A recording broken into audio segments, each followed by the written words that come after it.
Petite crevette, bienvenue dans l'ambiance complètement loufoque du manoir Murmure. Accroche bien ta ceinture, parce qu'aujourd'hui, on va faire des activités d'idol. Je vais t'initier au chant, à la danse et à plein d'autres trucs trop chouettes. C'est pas trop gênant le jeu là? Je voulais essayer un truc. Plus dans les vibes énergiques, un peu girly, de quoi égayer l'esprit pour rester dans le thème de Noël. Je sais pas, j'aime prendre un peu l'exemple sur l'ambiance des autres filles aussi. Pas toujours rester dans l'atmosphère émo. Le punk, ça partira jamais vraiment. Plutôt crever que de laisser tomber cette partie de moi, même dans l'expérimentation. J'adore tellement ça, mais après tout, j'aime tenter d'autres approches, explorer un peu d'autres horizons. Ça fait partie de la culture alternative en soi, le fait d'expérimenter, de changer de style quand on veut. Alors, pour ce jour-là, spécifiquement, je te propose qu'on s'immisce dans ce monde-là. Praline était franchement pour tenter ce truc-là et j'avoue que je suis vraiment abasourdie par la qualité de leur choré, de leur chant à ces idols. Je me suis pris au jeu un peu trop sérieusement. Ouvre bien tes oreilles, parce que t'auras des vrais tips pour devenir un ou une vraie idol, toi aussi. Petite définition avant de commencer dans le dur. Une idol, c'est une sorte de célébrité investie dans le domaine du chant et de la danse, principalement de la pop coréenne ou japonaise, et qui va se retrouver dans des groupes de plusieurs artistes. Ces derniers sont gérés par des agences qui vont les former à toute l'industrie de la scène. Ça implique d'avoir une détermination et une santé de fer. Et beaucoup de patience face aux fans et à l'industrie qui va sans cesse essayer de jouer sur le fanatisme abusif. Mais ici, on va se concentrer sur la partie plus technique. Tu t'es déjà demandé quel genre d'exercice faisaient ces célébrités? Ou en quoi consistait leur entraînement techniquement parlant? Souvent, en termes de pratiques sportives, les idoles vont faire du pilates, du yoga, beaucoup de gymnastique aussi pour travailler l'élasticité du corps. Certains peuvent s'adonner à la pratique de sports comme la boxe ou même la natation. Évidemment, les pratiques varient en fonction des agences. Mais ce qui est sûr, c'est que les exercices de danse et de chant restent obligatoires et exploités à fond. Et c'est ce qu'on va taffer ici, à une moindre mesure. Je te propose un petit échauffement vocal que tu pourras faire avec moi, puis une initiation au crossfit. Les deux sont à faire debout, en étant bien ancrés sur tes deux jambes.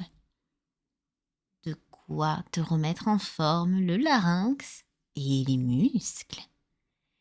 Et te préparer à la prochaine perf de l'agence Murmure, Sharksy et Crevette, le duo incroyable. On va préparer un petit concert ensemble, destiné à toutes les filles du manoir. Ça te dit? Je sais à quel point t'es enthousiaste à l'idée d'essayer plein de nouveaux trucs. Première étape, le chant. Je te fais un topo incessant mais nécessaire. Tous les chanteurs et chanteuses doivent s'échauffer la voix avant de faire quoi que ce soit. Sinon, c'est un peu comme courir un marathon avant d'avoir taffé sur ses jambes 15 minutes avant. Tu te chopes un claquage sévère. Et j'ai pas envie que tu perdes ta voix ou que tu te la casses. Et la métaphore du sport étant toujours aussi pertinente, tu dois garder une bonne hydratation pour que tout se déroule correctement. Il y a plein d'aspects qu'on peut travailler dans une voix. la postériorisation, la hauteur, l'élocution, j'en passe et des meilleurs. Ça, c'est des trucs d'orthophoniste ou de chanteur pro. On va attaquer un échauffement classique de la voix chantée. En chant, on distingue deux gros types de voix qu'on peut avoir. La pleine et celle de tête. Ici, on va privilégier la pleine pour que tu prennes bien conscience de ton timbre et que tu te sentes à l'aise. En général, on commence un échauffement vocal par des exercices de respiration et de détente du diaphragme. Tu sais, l'organe bizarre que tu sens vers ton ventre et qui est essentiel dans le cadre du chant et de la respiration. Inspire et expire en sentant cet organe au profond de toi.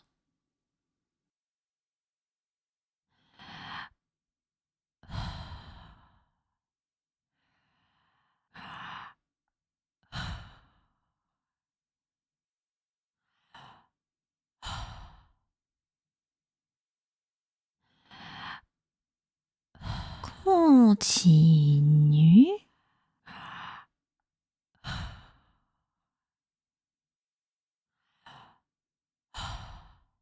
Oui, parfait.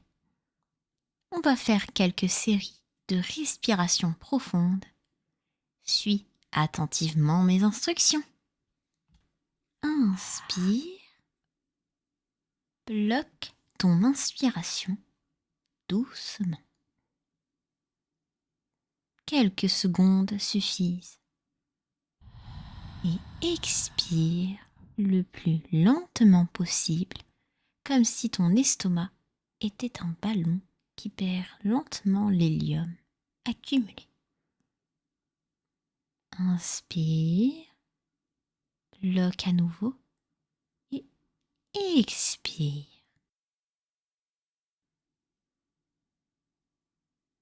C'est super. Maintenant, tu vas le faire, mais en essayant de siffler, enfin prononcer des S quand tu expires. Ça sert à renforcer la tonicité du diaphragme. Ce détail qui semble complètement dérisoire, mais important. Inspire, bloque et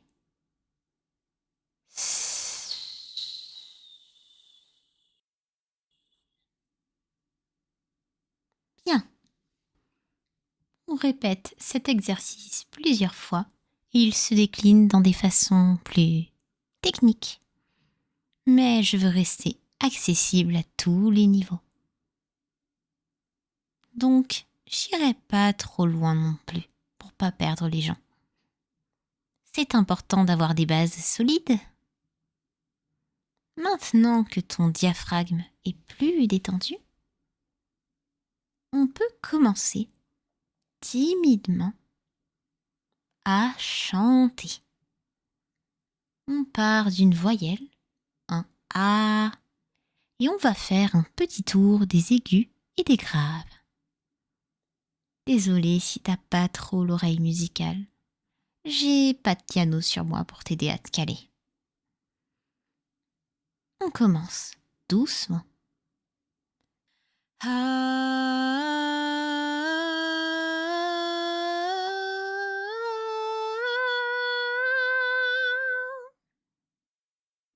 Tu t'en sors? On va se caler sur des graves maintenant.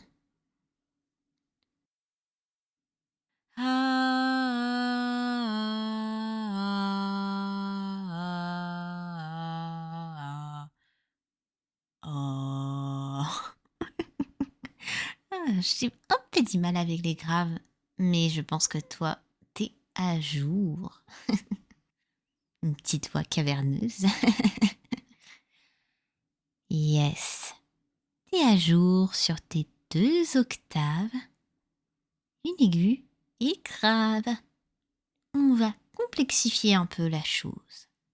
Tu vas suivre attentivement mon chant et le répéter à ton tour. de quoi bien t'échauffer. On va partir sur une série de A chantés qui varient entre plusieurs notes.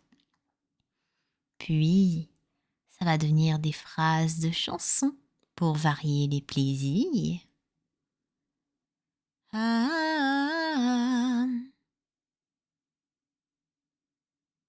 ah, ah,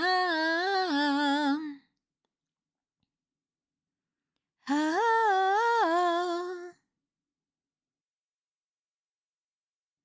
ah,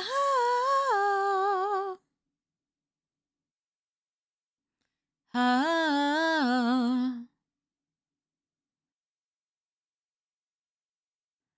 ah,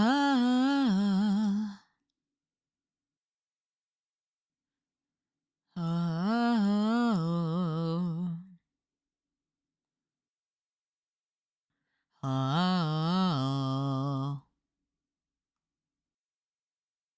ah. Tout va bien? Petite pause et on passe à des trucs plus costauds. Je sais que ça paraît un peu bizarre de faire ce genre d'échauffement, mais vraiment, c'est super important. Des fois, genre, je me fais des gros cassages de voix, je sais pas trop comment dire. Mais ouais, t'as pas trop envie de vivre ça et ça fait un peu bizarre de crier ce genre de choses. Genre de crier des A, des O. Je suis un peu en mode, ouais, ben, un peu gênant, mais non, au final, tu vas voir que ça va être assez utile quand on va faire des gros bruits. Allez, on va prendre des petites phrases de chansons que j'apprécie bien et on va les faire en échauffement de chant. Ah, ah, encore une fois, on se revoit, toi et moi. Ah,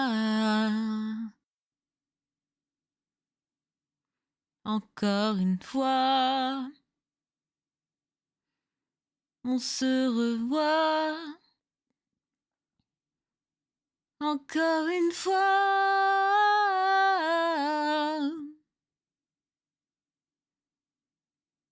Hello, comment ça va?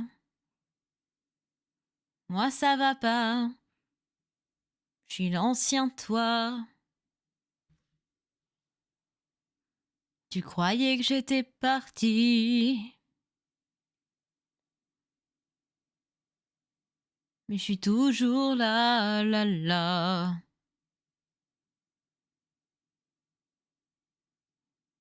La la la la la la la la la la la.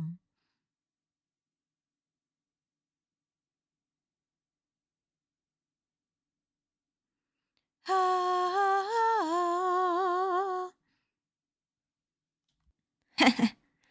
Alors, t'en as pensé quoi de cette initiation aux bases du chant? C'est le b.a.-ba de toute idole qui se respecte. Bien sûr, c'est infiniment plus compliqué en pratique. Et mes entraînements peuvent paraître un peu spartiates. Mais c'est toujours bien de savoir comment fonctionne une voix et de pouvoir l'utiliser quand elle est pleine. Et aussi de manier son diaphragme. C'est quand même plus pratique au quotidien. Tu as encore de l'énergie? Parce que là, on va faire du sport. N'hésite pas à t'hydrater régulièrement entre les exercices. Parce que tu vas suer un peu si t'es pas habitué à la salle ou à l'exercice physique en général. T'inquiète, je te propose quelques exercices pas trop costauds. On va se centrer sur les jambes. Des grandes oubliées, mais qui vont nous être très utiles pour courir, sauter et danser sur scène. Si t'as un tapis, je te conseille de le prendre si tu veux pas sentir la froideur du sol. Brrr. En hiver, c'est pas tip-top. On commence par une série de quelques squats tranquilles. Si tu sais plus ce que c'est l'exo où tu fléchis tes genoux comme si tu t'asseyais. Je vais te dire comment exécuter le mouvement tranquillement. Commence en plaçant tes pieds un poil plus large que tes hanches. Garde ta poitrine vers le haut et concentre-toi sur tes abdos. Essaie de déplacer ton poids sur tes talons vers l'extérieur de tes pieds et en même temps, tu pousses tes hanches en position assise. Tu les abaisses jusqu'à ce que tes cuisses soient parallèles au sol. Tu expires et tu reprends. Accorde une attention particulière à ta posture et prends garde à ne pas y aller trop vite. Exécute le mouvement comme il faut. Il faut que tu sentes une tension entre tes cuisses. 1, 2, 3, 4. Allez, tu y es presque. Et 5. Tu gères. Les sportifs, et par extension les idols, font souvent des séries de 15 sur plusieurs minutes. Mais ça s'ajuste en fonction de toi, de ton entraînement, de tes muscles que tu veux travailler. Ici, t'as grosso modo travaillé tes quadriceps, tes ischios et ton fessier. C'est super important pour la course et la marche tout court, parce que ces muscles soutiennent les lombaires sur ton dos. Avant de commencer l'élaboration du spectacle qu'on construira ensemble et la playlist que tu vas choisir, je te laisserai faire là-dessus. Je te propose un dernier petit exo de CrossFit. Un mal aimé mais qui est super utile, le burpee. Relève-toi tranquille. Reprends ta pose avec tes pieds à largeur de hanche. Tu vois ce que je t'ai expliqué pour le squat? T'en refais un et tu restes en position pour poser tes mains sur le sol face à tes pieds. Lance tes jambes en arrière. Maintiens ton dos droit. Oui, parfait.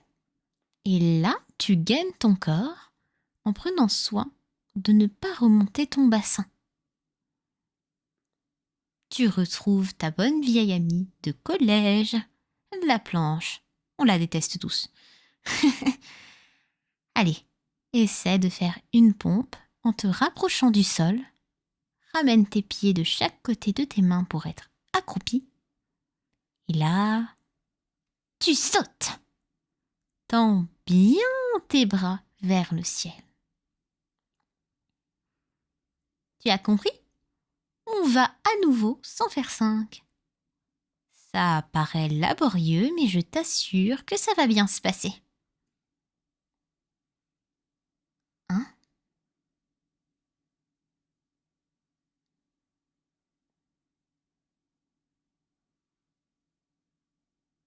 2,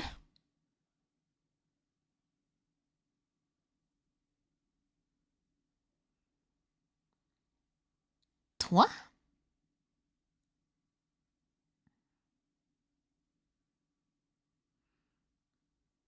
4. Tu peux y arriver. Et 5. Bravo, champion! Tu as passé toutes ces épreuves avec brio. Tu t'es échauffé la voix, le corps, et maintenant, on va passer à l'esprit.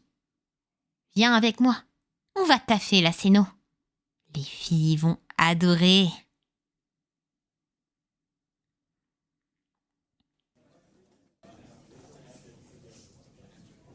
Tu es prêt pour monter sur scène? 1, 2, 3. C'est parti!